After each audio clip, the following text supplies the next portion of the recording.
दुख तो मुझे इस बात का हुआ है कि तकरीबन जो कोड ऑफ कंडक्ट का पीरियड रहा तकरीबन 4 महीने का, मार्च में शुरू हुआ था और आप देखिए जून, आज 11 जून है, तकरीबन 4 महीने तक हमारा कोई हाउस मीटिंग नहीं हो सकती थी कोड ऑफ कंडक्ट की।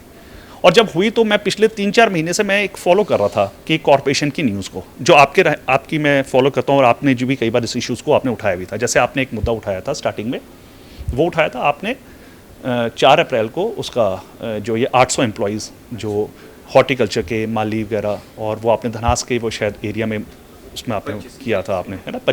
फिर 25 मई को एक मुद्दा आया था फायरमैन का इशू जो दिल्ली से पकड़ा गया था, जहाँ से पता लग गया था फर्जी कैंडिडेट आए, फर्जी कैंडिडेट्स ने उसमें दिया है, पेपर दिया, एग्ज़ाम दिया और उसके बाद उनकी सिलेक्शन हुई है।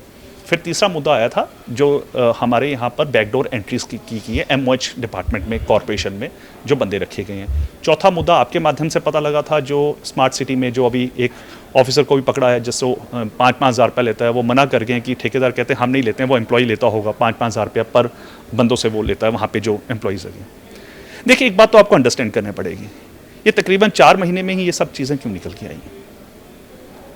इसका कारण ये है कि कहीं ना कहीं इलेक्टेड रिप्रेजेंटेटिव्स जो हैं उनकी बात को ज़्यादा गौर से प्रशासन नहीं सुन रहा है। अब देखा जाए आउटसोर्स को लेके हम कई दिन से हम ये बात कह रहे हैं कि जितने भी आप ठेकेदारों को काम अलॉट करते हो, क्या आप उसमें ध्यान देते हैं कि वो जो उनको रूल्स एंड रेगुलेशन को फॉलो करना है वो रूल्स एंड रेगुलेशन को फॉलो करें। जैसे कैसे कि वो उनको प्रॉपर आधार कार्ड सर्वे करके उनके बैंक अकाउंट्स में 7 तारीख से पहले तनख्वाह चली जाती है, तो आप पाएंगे बिल्कुल नहीं।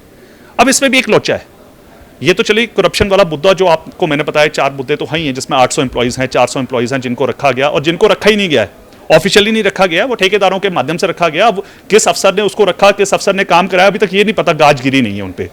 हमें उम्मीद है कि गाज गिरेगी। और अब देखते हैं ये मेयर साहब क्या करते हैं। मेरा सवाल तो मेयर साहब से है कि मेयर साहब ने आगे कहा था कि हम बड़ी स्वच्छ वो राजनीति करेंगे, तो अब पूछना चाहता हूँ ये 4 महीने में इतने सारे घपले खड़े हो गए हैं एमओएच के, फायरमैन के, और ये जो सैलरी नहीं देते टाइम पे, अब वो बेचारे जो हमारे ट्रॉली वाले घूम रहे हैं जिनको आप कह रहे हैं कि लेबर रेट ही मिलेंगे, अब तो आपके सामने अधिकारियों ने कह दिया है कि वो डीसी रेट के हम नहीं देंगे, मना कर दिया है। तो इससे तो पता लगता है कि मेयर तो आप हैं और आपके कार्यकाल में अब प्रशासन के अधिकारी शरिया मुंह पे कह रहे हैं कि वो लेबर रेट देंगे, डीसी रेट नहीं देंगे। वो बेचारों को 11,000 में अपना घर चलाना पड़ेगा।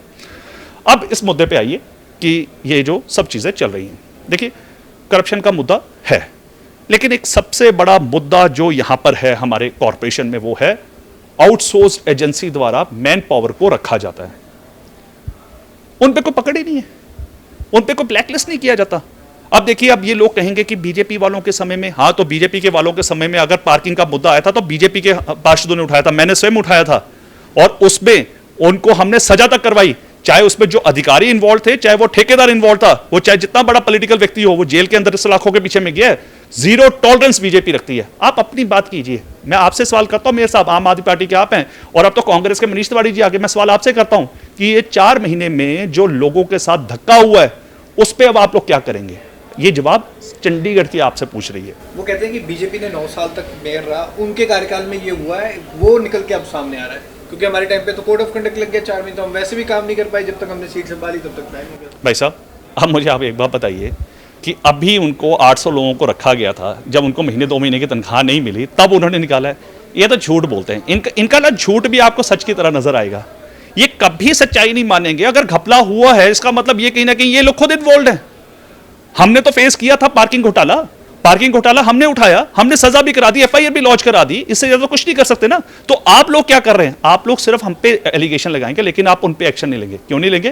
क्योंकि आप हैंड इन ग्लव्स हैं, क्योंकि आप उन भ्रष्ट अधिकारी चाहे भ्रष्ट ठेकेदार, उनके साथ आपके इंटरेस्ट मिले हुए हैं। अगर आपके नहीं तो आपके आला नेताओं के मिले हुए हैं, इसलिए आप उन पे कोई एक्शन नहीं लेंगे। अगर हिम्मत है तो लीजिए ना, 24 घंटे में एफआईआर लॉन्च करवाइए एमओएच डिपार्टमेंट और फायरमैन डिपार्टमेंट में लोगों पे, तब हम मानेंगे कि आप बहुत अच्छी सरकार चला रहे हैं।